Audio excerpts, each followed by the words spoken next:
Bienvenue à la série Info CIPVP sur les appels de décision en matière d'accès à l'information.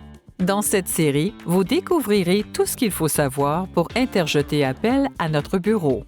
Un appel déposé auprès du CIPVP peut passer par différents stades: le traitement, le processus accéléré, la médiation et l'arbitrage.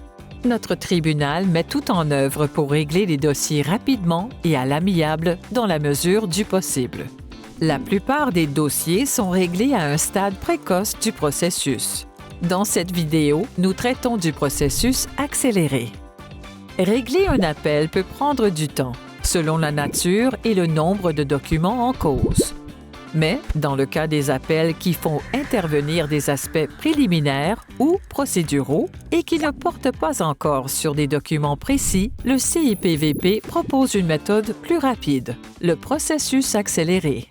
Ce processus est réservé aux affaires qui portent sur des enjeux comme les droits exigés, le caractère raisonnable des recherches ou le respect du délai de réponse.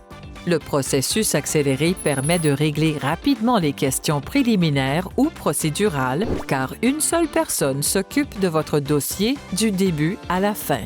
Si votre appel est admissible, il est confié à un responsable des cas.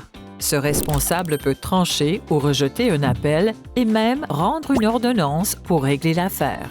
Le responsable des cas recueille des renseignements auprès de vous et de l'institution à qui vous avez présenté une demande d'accès à l'information que l'on appelle l'intimé. Il vous aidera à régler cette affaire à l'amiable. S'il n'est pas possible de conclure un règlement à l'amiable, le responsable des cas peut soit rejeter l'appel, soit mener une enquête accélérée. Au cours de l'enquête accélérée, vous et l'intimé êtes appelés à présenter des observations écrites pour expliquer votre position et ce que vous souhaitez.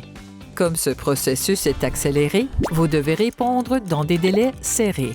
Après avoir examiné les observations, le responsable des cas rend une ordonnance qui soit rejette l'appel, soit demande à l'intimé, par exemple, de rendre une décision en réponse à votre demande d'accès, de mener d'autres recherches pour localiser les documents ou de réduire les droits exigés. Pour en savoir plus sur le processus accéléré du CIPVP, consultez l'article 9 de notre Code de procédure et la directive de pratique numéro 13 qui sont accessibles dans le site Web du CIPVP. Pour connaître les autres stades du processus d'appel, regardez notre série de vidéos Info CIPVP sur YouTube.